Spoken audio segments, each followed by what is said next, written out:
We have seen a raft of town halls lately that have ranged between bad and god-awful, but this one is about as terrible as it gets. Right now, as far as cutting out those jobs, a huge percentage of those people, and I know you care about the veterans,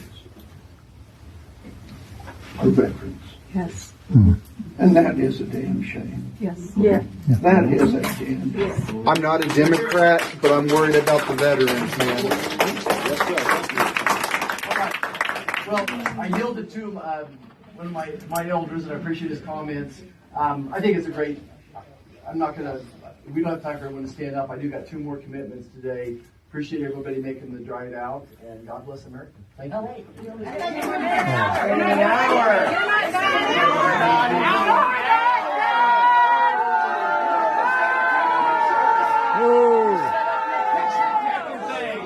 He just left. The dude heard, I'm not a Democrat, but I'm worried about the veterans, and he could not get to the exit fast enough. I mean, listen to him stammer as he tried to figure out how to defend the indefensible. Well, I yielded to one of my elders, and I appreciate his comments. I think it's a great. We don't have time for everyone to stand up. I do got 2 more commitments today. Appreciate everybody making the drive out, and God bless America. Thank you. Just stuttering along because he knows that there is no way to defend stripping veterans, among thousands of other Americans, of their jobs. And so instead, he just bolted. Tell you what, we've got some real storming the beaches of Normandy level of courage here. But the reality is that Roger Marshall, this Republican senator from Kansas, agrees with the far right of his party when they say stuff like this. You can protest all you want outside of departments of this government. You can protest all you want, but the American people disagree with you. You're protecting the bureaucracy. The bureaucracy is not a business. Those are not real jobs producing federal revenue. By the way, they're consuming taxpayer dollars. Those jobs are paid for by the American tax people who work real jobs, earn real income, pay federal taxes, and then pay these federal employees. Federal employees do not deserve their jobs. Federal employees do not deserve their paychecks. And these are jobs that can be fired at will. So in case you thought that Marshall was some moderate, if he is aligning himself with green, then do you really think he's a moderate? Because when you eliminate the daylight between yourself and the most extreme member of the GOP, then in effect, you are just as extreme as she is. So please, let us all disabuse ourselves of this lie that moderate Republicans still exist. Now, after having watched the initial clip, I think we can all agree that this didn't exactly look like the local BLM meeting, right? Not too many Democratic Socialists of America in that room. In fact, people were outright saying that they're not Democrats. And yet Republicans are so desperate to hide the fact that their own voters are lashing out against them that here's the lie they've concocted to tell themselves. And now the Democrats are getting caught staging protests. Last week, the media latched onto a few town hall protests in Republican districts. Run-of-the-mill Republican voters allegedly yelling at congressmen about DOGE. But according to the Free Beacon, these weren't run-of-the-mill Republicans. They were Democrat activists organized by Soros-funded groups. Well, that's convenient. Jesse Waters and right-wing media have simply decided that none of those in attendance at these town halls were Republicans, but rather just Democratic operatives. And so as a result, everybody can just disregard everything that happens there, which I should remind you is a similar strategy to what Republicans did in 2017 and 2018 when they held town halls that were flooded by angry constituents. And I'm sure those Republicans also wanted to believe that it was just the evil communist Democrats flooding into the building thanks to George Soros, until, of course, they lost the midterms by the biggest margin in modern American history. So if they want to just pretend that the only people who are upset about Elon and Doge and Americans losing their jobs every single day are liberals while they barrel ahead with one of the least popular political agendas in modern American history, we'll see how that works out for them. And it's not just Fox News either. Even Republican officials themselves are more than happy to glom on to this conspiracy theory.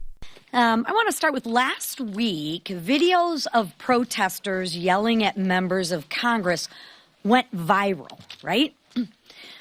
But the content focused on the confrontation, not the why. Some of the people that hijacked those town halls are happy with the bloated status quo. They want the bloated status quo to continue. They don't want to get our country back on track. Yet Democrats are soliciting sob stories from bloated bureaucrats with six-figure salaries. Give me a break. Now, it's time for us to tell our story. Sob stories is what these Republican officials have convinced themselves is what's happening here. Although, we'll see if they're just as sympathetic to people losing their federal paychecks when they themselves get voted out. To that point, MSNBC put together a really important mashup of exactly who it was that was fired for no reason, and once you hear what they have to say, it's going to shine a light on exactly why these firings are so upsetting to the people in that very room. I'm Oleg Shmura. I am Dr. Ben Andrew. My name's Cody Anderson. My name is Katie Sandlin. My name is Andrew Lennox. My name is Nick Hand. I'm Riley Ratcliffe. My name is Jonathan Cammons. I oversaw cybersecurity for the VA.gov website, and about a third of USDS, including me, were fired last week. Without people like me ensuring that VA.gov is secure, the private financial and healthcare data of Americans' veterans is at risk of being stolen, sold to the highest bidder, and used to harm people. We are standing in Yosemite National Park. For the past 10 months, I was a custodial worker here. I picked diapers off the side of the road, toilet paper, beer bottles, cigarette butts, you name it, so you didn't have to see it. And I served as the Chief of Safety and Emergency Management at the Philadelphia VA. This was a mission-critical role that ensured the health and safety of all those who entered into our facilities. I used to be a NEPA coordinator for the Wrangell Ranger District of the USDA Forest Service, where I would coordinate environmental review for projects in and around the town of Wrangell,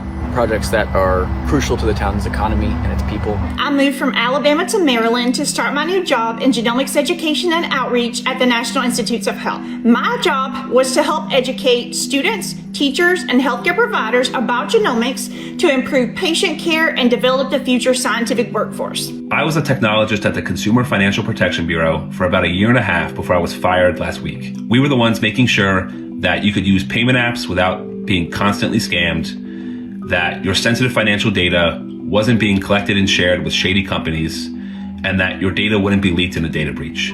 As the only aquatic ecologist at the largest reservoir in the United States, my job was mostly to monitor for water quality for recreational uses, making sure that when people are out boating or swimming, that the water quality is sufficient to keep people healthy. Those are what the Republicans are mocking as sob stories. Americans doing important work, virtually all of them for less money than they get in the private sector.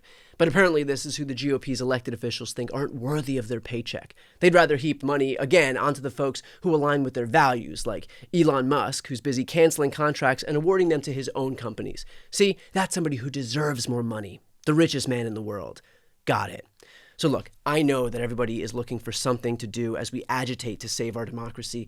This is a step we can all take right now. Show up at these town halls. Bring your friends and your family. Let your voices be heard. Tell these Republican officials how you feel. When Democrats hold town halls, show up to those too. Bring the energy. Show them that there is an appetite to fight back. Push them to be aggressive. Flood the offices of your Republican elected officials with calls. They log those calls. The most important thing right now is to stay engaged. Republicans made a bet that their only boss, the only person they're accountable to, is Donald Trump. That's where they fucked up. Their boss is the American people. It's those who elected them. It is their constituents in their districts across the country. And reminding them of that is striking the fear of God into them every single day. Before you go, first, if you enjoyed this content and you want to see more and support independent media, please subscribe to this channel. The subscribe button will be right here on the screen. But second, the reality is that we're now in a political environment where this administration can lean on any of the social media platforms to suppress certain voices if they don't like critical coverage. That means my longevity here is in the hands of a few tech billionaires who are already making it clear that they're willing to cater to this White House. To that end, signing up for my newsletter is a great way for me to be able to reach you directly if that ever becomes necessary. I'll put the link on the screen as well, so please sign up. It's completely free, but there's also an option to do a paid subscription if you'd like to support my work. I really appreciate it. Thanks so much for watching.